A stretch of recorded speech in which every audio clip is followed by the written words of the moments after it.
आप देख रहे हैं जिंदगी एक सच। तो आइए आज की नई कहानी को सुनते हैं। आधुनिक समय में भूत प्रेत अंधविश्वास के प्रतीक के रूप में देखे जाते हैं, पर कुछ ऐसे लोग भी हैं जो भूत प्रेतों के अस्तित्व को नकारते नहीं, उन्हें मानते हैं। कुछ पढ़े लिखे लोग जिन्हें भूत प्रेत पर पूरा विश्वास होता है, वे भी इन आत्माओं के अस्तित्व को नकार जाते हैं, क्योंकि उनको पता है कि अगर वे किसी से इन बातों का जिक्र किए तो सामने वाला, चाहे भले ही इन बातों को मानता हो या नहीं मानता हो, यही बोलेगा कि पढ़े लिखे होने के बाद भी आप ये कैसी बातें कर रहे हैं। और इस प्रश्न का उत्तर देने और लोगों के सामने अपने को गंवारू समझे जाने से बचने के लिए लोग इन बातों का जिक्र करने से बचते हैं। तो आइए आज की कहानी को शुरू करते हैं। मैं आज यहाँ दो बातों को बताऊँगा, जिसको सुनने पढ़ने के बाद आपको क्या लगता है कमेंट करके ज़रूर बताएं। खैर, मैं भी तो भूत प्रेत को नहीं मानता, पर कभी कभी कुछ ऐसी घटनाएं घट जाती हैं कि भूत प्रेत के अस्तित्व को नकारना बनावटी सा लगता है। बात कोई यही 20-25 साल पहले की है। मैं जिस जगह पर काम करता था वहीं पास में एक फ्लैट किराए पर लिया था। इस फ्लैट में मैं अकेला रहता था। हाँ, पर कभी कभार कोई मित्र संबंधी आदि भी आते रहते थे। इस फ्लैट में एक बड़ा सा हॉल था और इसी हॉल से संबंधित एक बाथरूम और रसोई घर भी था। एक छोटे से परिवार के लिए यह फ्लैट बहुत ही अच्छा था, और सबसे खास बात इस फ्लैट की यह थी कि यह पूरी तरह से खुला खुला था। मैं आपको बता दूं कि इस फ्लैट का हॉल बहुत बड़ा था और इसके पीछे छोर पर शीशे जड़ित दरवाजे लगे हुए थे, जिसे आप आसानी से खोल सकते थे। पर मैं इस हॉल के पिछले भाग को बहुत कम ही खोलता था, क्योंकि कभी कभी भूलवश अगर यह खुला रह गया तो बंदर आदि आसानी से घर में आ जाते थे और बहुत सारा सामान इधर उधर फेंक देते थे।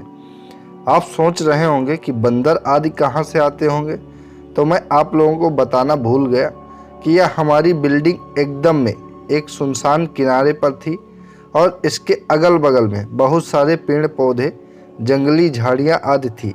अपने फ्लैट में नीचे झांकने पर सांप आदि जानवरों के दर्शन आम बात थी। एक दिन शाम के समय मेरे गांव का एक लड़का, जो शहर में किसी दूसरी कंपनी में काम करता था, मुझसे मिलने आया। मैंने उससे कहा कि आज तुम यहीं रुक जाओ और सुबह यहीं से ड्यूटी पर चले जाना, पर वह बोला कि मेरी ड्यूटी सुबह 7 बजे है, इतनी जल्दी मैं कहाँ जा पाऊँगा, इसलिए मुझे 5 बजे जगना पड़ेगा अगर मैं यहाँ रुक गया, और आप तो 7-8 बजे तक सोए ही रहते हो। तो कही कि मैं भी सोया रह गया तो मेरी ड्यूटी तो छूट जाएगी। इस पर मैंने कहा कि कोई बात नहीं, एक काम कर लो, 4 बजे सुबह का अलार्म लगा दो और तू जल्दी से जगकर अपने लिए टिफ़िन भी बना लेना, पर हाँ, एक काम करना, मुझे मत जगाना। इसके बाद वह रहने को तैयार हो गया। रात को खा पीकर लगभग 11:30 तक हम लोग सो गए। हम दोनों हाल में ही सोए थे।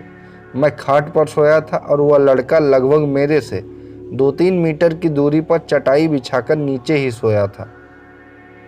एक बात और, रात को सोते समय भी मैं हाल में 0 वाट का बल्ब जलाकर रखता था। अचानक लगभग रात के 2 बजे मेरी नींद खुली। यहाँ मैं आप लोगों को बता दूं कि वास्तव में मेरी नींद खुल गई थी, पर मैं लेटे लेटे ही मेरी नज़र किचन के दरवाजे की ओर चली गई। मैं क्या देखता हूँ कि एक व्यक्ति किचन का दरवाज़ा खोलकर अंदर गया, और मैं कुछ बोलूँ उससे पहले ही फिर से किचन का दरवाज़ा धीरे धीरे बंद हो गया। मुझे इसमें कोई हैरानी नहीं हुई, क्योंकि मुझे पता ही था कि गांव वाला लड़का ड्यूटी के लिए लेट ना हो, इसलिए जल्दी जग गया होगा। बिना गांव वाले बच्चे की ओर देखे ही ये सब बातें मेरे दिमाग में आ रही थी। पर अरे यह क्या, फिर से अचानक किचन का दरवाज़ा खुला और उसमें से एक आदमी निकलकर बाथरूम में घुसा और फिर से बाथरूम का दरवाज़ा बंद हो गया। अब तो मुझे थोड़ा गुस्सा भी आया, और चूँकि वह गांव का लड़का रिश्ते में मेरा लड़का लग रहा, इसलिए मैंने उससे कुछ नहीं कहा। मैंने थोड़ी देर देखा और बोला कि बेटे, अभी तो 3 ही नहीं बजा और तू जाग कर खटर पटर शुरू कर दिया। अरे यह क्या, इतना कहते ही अचानक मेरे दिमाग में यह बात आई कि मैं इसे बोल क्यों रहा हूँ, यह तो सोया हुआ है। अब तो मैं फटाक से खाट से उठा और दौड़कर उस बच्चे को जगाया। वह आंख मलते हुए उठा, पर मैं उसको कुछ बताए बिना सिर्फ इतना ही पूछा, क्या 2-3 मिनट पहले तू जगा था? तो वह बोला नहीं तो, और फिर सो गया। अब मेरे समझ में कुछ भी नहीं आ रहा था। मैंने हाल में लगे ट्यूब को भी जला दिया। अब पूरे हाल में पूरा उजाला था और मेरी नज़रें अब कभी बाथरूम के दरवाजे पर तो कभी किचन के दरवाजे पर थी, पर किचन और बाथरूम के दरवाजे अब पूरी तरह से बंद थे। अब मैं हिम्मत करके उठा और धीरे धीरे बाथरूम का दरवाज़ा खोला। बाथरूम छोटा था और उसमें कोई नहीं दिखा। इसके बाद मैं किचन का दरवाज़ा खोला और उसमें भी लगे बल्ब को जला दिया, पर वहाँ भी कोई नहीं था। अब मैं क्या करूँ? नींद भी एकदम से उड़ चुकी थी।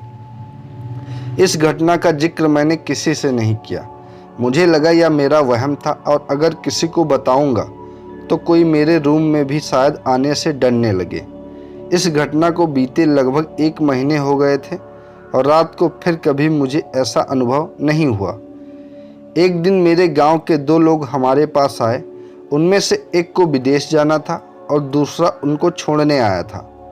वे लोग रात को मेरे यहाँ ही रुके थे और उस रात मैं अपने एक रिश्तेदार से मिलने चला गया था और रात को वापस नहीं आया।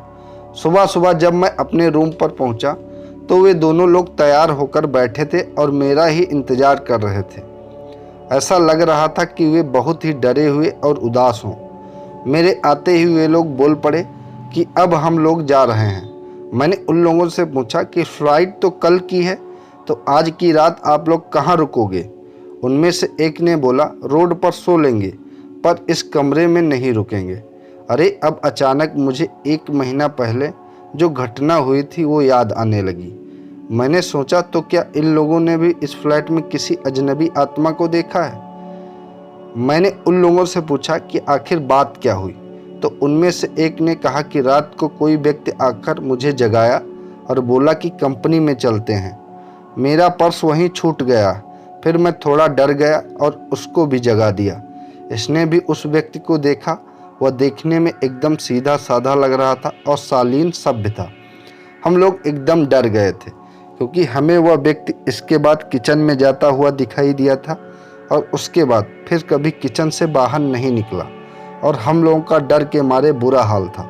हम लोग रात भर बैठकर हनुमान का नाम जपते रहे और उस किचन के दरवाजे की ओर टकटकी लगाकर देखते रहे, पर सुबह हो गई और वह आदमी अभी तक किचन से बाहर नहीं निकला। अब तो मैं भी थोड़ा डर गया और उन दोनों को साथ लेकर तेजी से किचन का दरवाज़ा खोला, पर किचन में तो कोई नहीं था। हाँ, पर किचन में गौर से छानबीन करने के बाद हमने पाया कि कुछ तो गड़बड़ है। जी हाँ, दरअसल फ्रिज खोलने के बाद हमने देखा कि फ्रिज में लगभग जो 1 किलो टमाटर रखे हुए थे वो गायब थे और टमाटर के कुछ बीज, रस आदि नीचे गिरे हुए थे और इसके साथ ही किचन में एक अजीब सी गंध फैली हुई थी। खैर पता नहीं या हम लोगों का वहम था या वास्तव में कोई आत्मा हमारे रूम में आई थी। मैंने इससे छुटकारा पाने के लिए उस फ्लैट को ही चेंज कर दिया और दूसरे बिल्डिंग में आकर रहने लगा जहाँ ये सारी चीज़ें नहीं थी। उस दिन से वो दोनों लोग भी बहुत डर गए। एक तो उसमें से विदेश चला गया और दूसरा उसके बाद हमारे नए फ्लैट में 1-2 दिन आके रुका। तो दोस्तों, ये थी आज की कहानी। अगर अच्छी लगी हो तो वीडियो को लाइक एंड शेयर करिए और चैनल को सब्सक्राइब करिए। धन्यवाद।